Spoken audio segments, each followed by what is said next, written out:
Imaginez que vous vous promenez dans les bois quand vous entendez une brindille craquer. Vous apercevez quelque chose de gros, large et poilu qui tourne en rond. Venez-vous d'apercevoir Bigfoot? Ok, très probablement pas. Mais ce n'est pas parce qu'il n'y a pas de Sasquatch qu'il n'y a pas de science derrière certaines des observations prétendues de monstres qui n'ont jamais existé ou d'animaux qui ont autrefois parcouru la Terre mais sont maintenant éteints. Aujourd'hui, dans cette vidéo, nous vous présentons quelques-unes des histoires incroyables qui se cachent derrière des créatures et des choses incroyables filmées. Le Djiba-Fofi. Les Djiba-Fofi, également connus sous le nom d'araignées géantes congolaises, sont un type d'araignée cryptique gigantesque qui habiterait les jungles congolaises, indiquant peut-être une nouvelle espèce d'arachnida. La majorité des histoires anecdotiques décrivent des araignées creusant un tunnel peu profond sous les racines des arbres et les dissimulant avec un énorme écran de feuilles.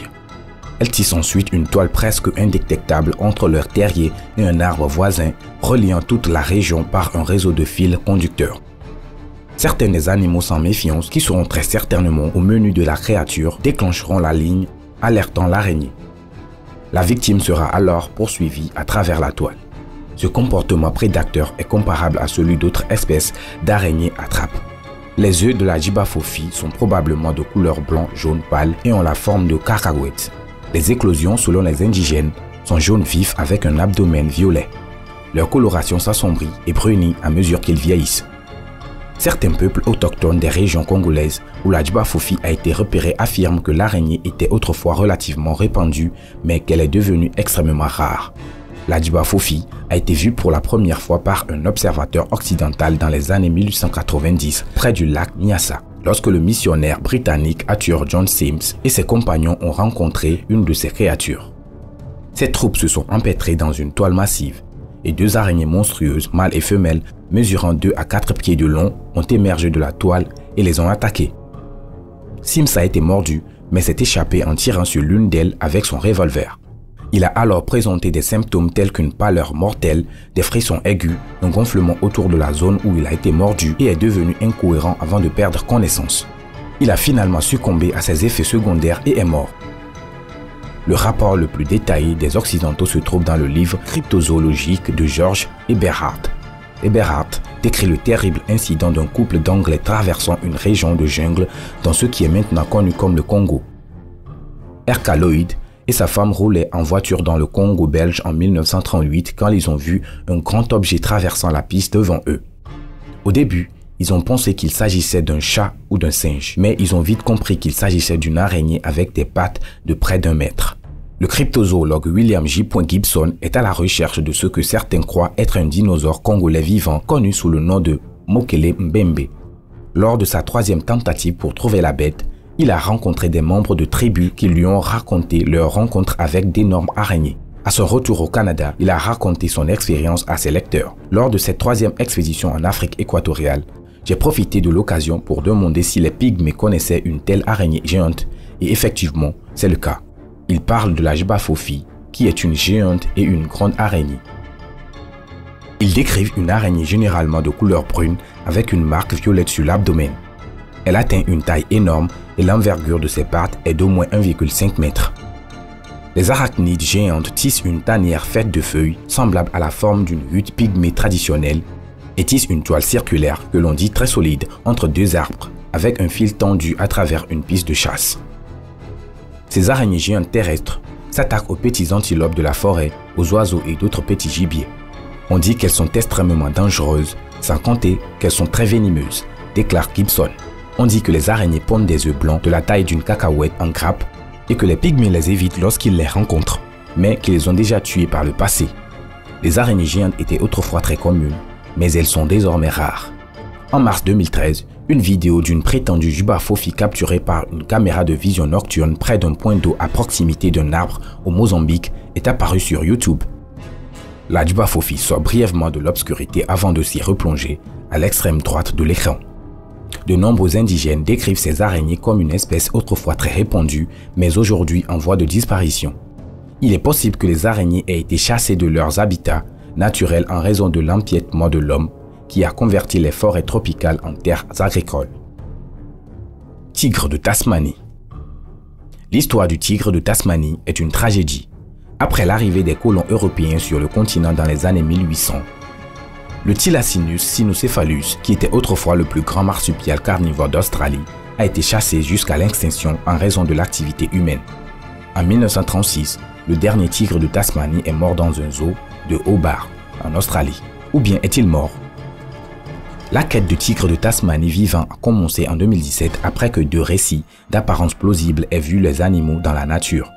L'un des observateurs était un employé du service des parcs de Queensland et l'autre était un passionné de plein air. Quelques mois plus tard, un groupe de passionnés du tigre de Tasmanie a publié une vidéo censée montrer un tigre sauvage. Les experts n'ont toutefois pas été convaincus que les images sombres représentaient une véritable thylacine. Si l'un de ces marsupiaux ressemblant à des chiens est encore en vie, il n'a pas encore montré de signes de vie. Bigfoot.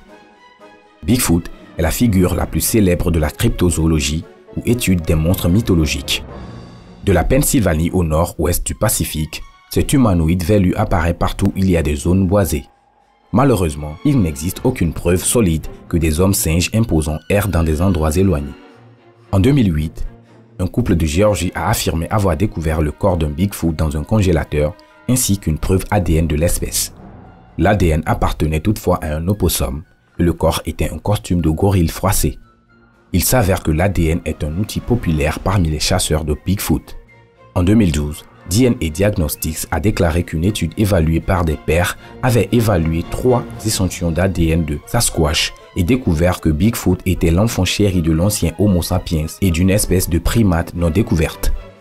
Cependant, lorsque l'article a été finalement publié, il a été dans un tout nouveau journal appelé De Nouveau, avec un seul article, celui sur Bigfoot.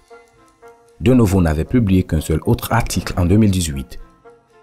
Un article concernant l'ADN des premiers Amérindiens écrit par le même chercheur sur Bigfoot et publié en 2013.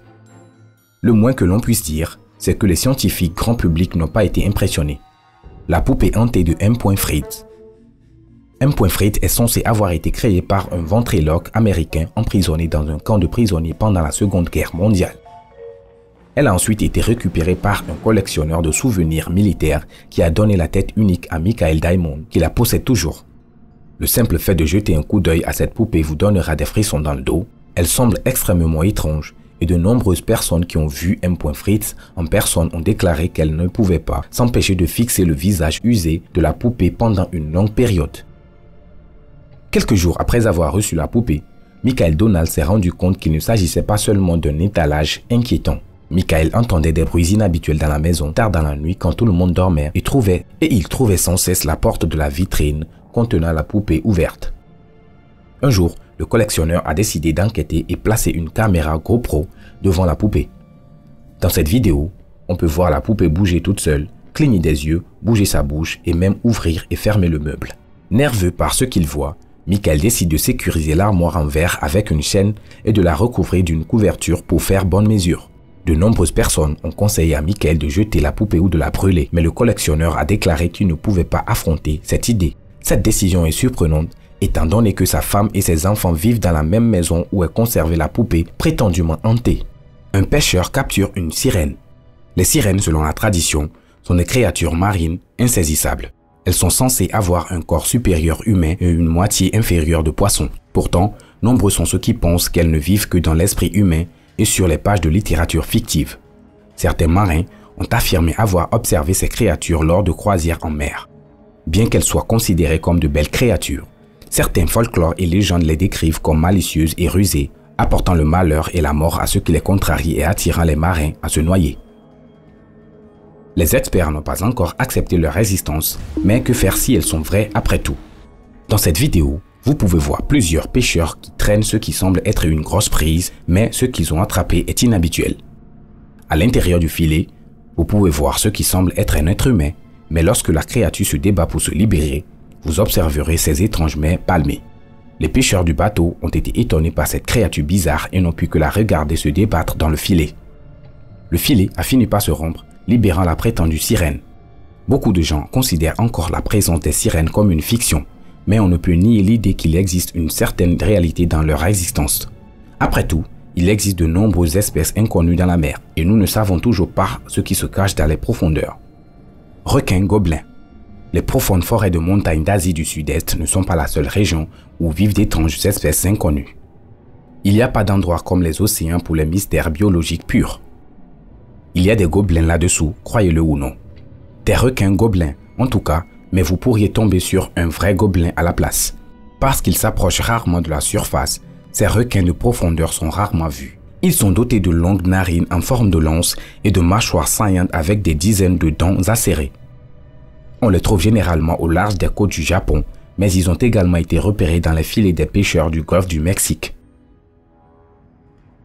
La plupart des requins mesurent environ 2,4 mètres de long, mais l'un d'entre eux capturé dans le golfe mesurait 5,5 mètres. Une vraie licorne. La vérité est parfois plus étrange que la fiction. Le saola est un animal réel qui pourrait être confondu avec un mythe. Le saola, parfois appelé licorne asiatique, est une créature sauvage ressemblant à un bovin qui vit dans les zones rurales du Vietnam et du Laos. Il est rarement observé et a été découvert en 1992. Alors, quelles sont les preuves? Selon le Fonds mondial pour la nature, un seul crâne avec une paire de cornes longues et droites. Une paire de saola a été aperçue sur des pièges à caméra en 1999, démontrant qu'ils existaient encore à l'état sauvage. L'observation suivante a eu lieu en 2010, lorsque des habitants du Laos ont capturé un mâle adulte et l'ont amené dans un enclos du village. Malheureusement, le saola est mort en captivité, mais l'événement a démontré que l'espèce existait toujours dans la région. Les saolas ne sont gardés en captivité nulle part dans le monde, et l'espèce est en danger critique d'extinction. L'homme angoissé. Cette peinture terrifiante est considérée comme la plus hantée du monde. Cette œuvre, connue sous le nom de The Anguished Man, appartiendrait à Sean Robinson de Cumbria en Angleterre. Il a hérité du tableau après le décès de sa grand-mère. Dans cette vidéo, vous pouvez voir à quel point l'œuvre d'art est hantée et comment elle perturbe continuellement les portes et les meubles à la maison. Le peintre a apparemment mélangé son propre sang avec les peintures à l'huile qu'il a utilisées pour la peinture et il s'est suicidé peu après avoir terminé sa dernière œuvre. La plus étrange, c'est que de nombreuses personnes du monde entier ont proposé d'acheter le tableau de Sean, mais celui-ci a respectueusement décliné toutes les offres et a déclaré qu'il voulait le garder en lieu sûr. Il craint que si le tableau tombe entre de mauvaises mains, il ne détruise la vie d'autres personnes. Le tableau hanté pourrait être dangereux s'il n'est pas surveillé correctement et il est également très actif. Écoutons ce que vous avez à dire sur ces créatures et ces choses dans les commentaires ci-dessous.